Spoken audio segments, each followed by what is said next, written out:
भारतीय लोकतंत्र का ब्लैक होल है, यानी आपातकाल।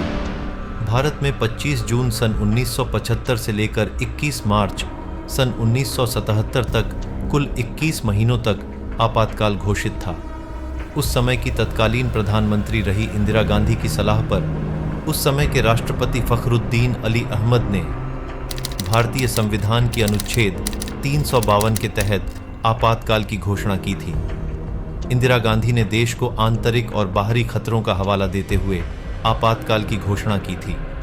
आपातकाल की घोषणा के बाद प्रधानमंत्री को मनमाने तरीके से नियम बनाकर देश चलाने का अधिकार मिल गया था।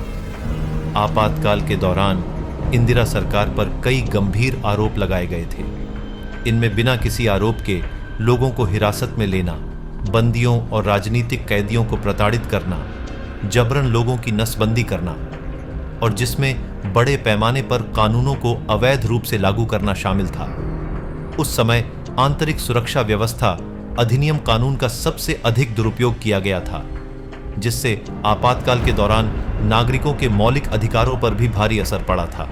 जैसे कि 1 लाख से अधिक लोग गिरफ्तार, 24 घंटों में 6000 नसबंदी, आपातकाल का वो काला दौर जब लोकतंत्र से हुआ खिलवाड़, कुचली गई थी हर अभिव्यक्ति। तो ये बात है उस समय यानी साल 1971 की, जब भारत में अगर कोई सबसे बड़ा ताकतवर नेता था तो वो थी इंदिरा गांधी। क्योंकि हाल ही में उन्होंने पाकिस्तान से बांग्लादेश को अलग करके एक नया देश बनाया था।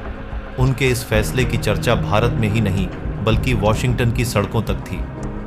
देश विदेश में उनके नाम का डंका बज रहा था और भारत की जनता तो उन्हें किसी महान नायिका के रूप में देखने लगी थी।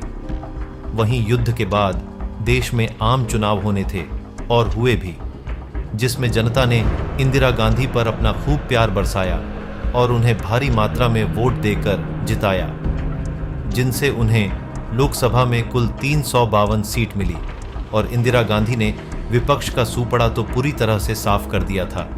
इंदिरा गांधी ने तो खुद रायबरेली से चुनाव लड़ा था और वहां से जबरदस्त जीत हासिल की थी।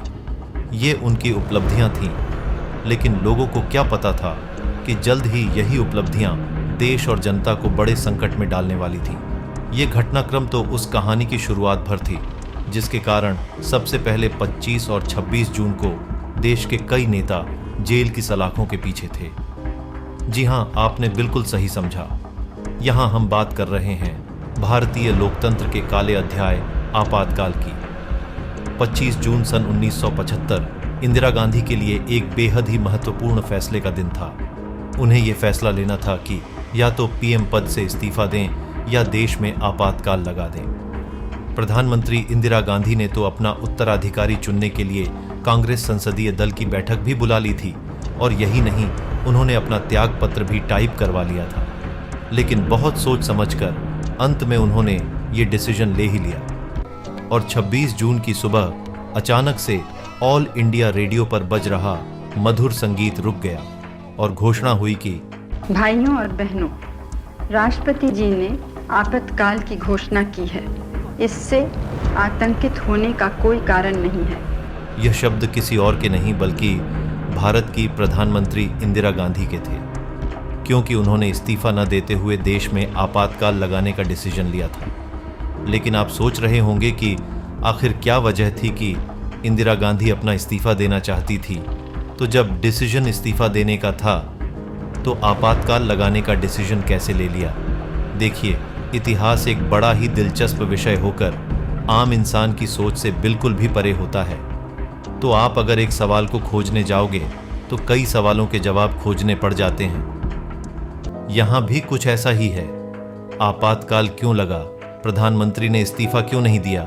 और सबसे बड़ा सवाल ये कि आखिर 350 से अधिक सीट जीतने वाली और विपक्ष का सूपड़ा साफ कर देने वाली नेता को इस्तीफा देने की नौबत आई कैसे? तो इसे सिलसिलेवार तरीके से समझते हैं। अब थोड़ा अतीत यानी साल 1971 में वापस लौटते हैं, जब इंदिरा गांधी ने पाकिस्तान से बांग्लादेश को अलग कर दिया था। बेशक उनका यह फैसला एक अच्छा फैसला था, लेकिन इसके दूरगामी परिणाम सीधे सीधे भारत की अर्थव्यवस्था पर पड़ने वाले थे। हजारों लाखों शरणार्थी और युद्ध के बाद बढ़ती महंगाई देश के विकास को रोक रही थी। गरीबी हटाओ का नारा तो अब बस एक नारा ही बनकर रह गया था, जिसके चलते देश के कई क्षेत्रों में जनता मूलभूत सुविधाओं के लिए मोहताज थी। अक्सर कहा जाता है कि आप भले ही दुनिया में हजारों युद्ध जीत लें, लेकिन अगर देश के अंदर जनता ही संतुष्ट न हो तो सब कुछ व्यर्थ माना जाएगा। इसीलिए ये बढ़ती महंगाई ही आपातकाल की पृष्ठभूमि थी, जिसे छुपाने के लिए आनन फानन में इमरजेंसी यानी आपातकाल की घोषणा की गई थी। अब आपातकाल तो लग गया, लेकिन इसके बाद की कहानी लिखी गई गुजरात और बिहार में। यहाँ जो हुआ उसने सरकार की नींव ही हिला दी। जब देश के भविष्य यानी छात्र ही सरकार के खिलाफ मोर्चा खोल लें तो उसके परिणाम दूरगामी ही होते हैं। उस समय गुजरात में कांग्रेस की सरकार थी और मुख्यमंत्री थे चिमन भाई पटेल। भ्रष्टाचार इस कदर फैला था कि जनता चिमन भाई पटेल को चिमन चोर तक कहने लगी थी और छात्रों ने यहाँ मोर्चा संभाल रखा था।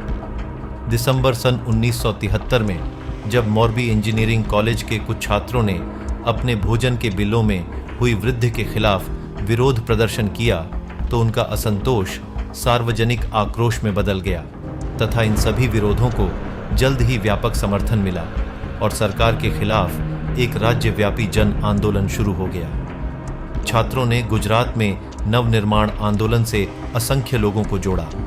इसका असर ये हुआ कि मुख्यमंत्री को मजबूरन इस्तीफा देना पड़ा, जिसके कारण नई चुनाव की तारीखों का ऐलान किया गया।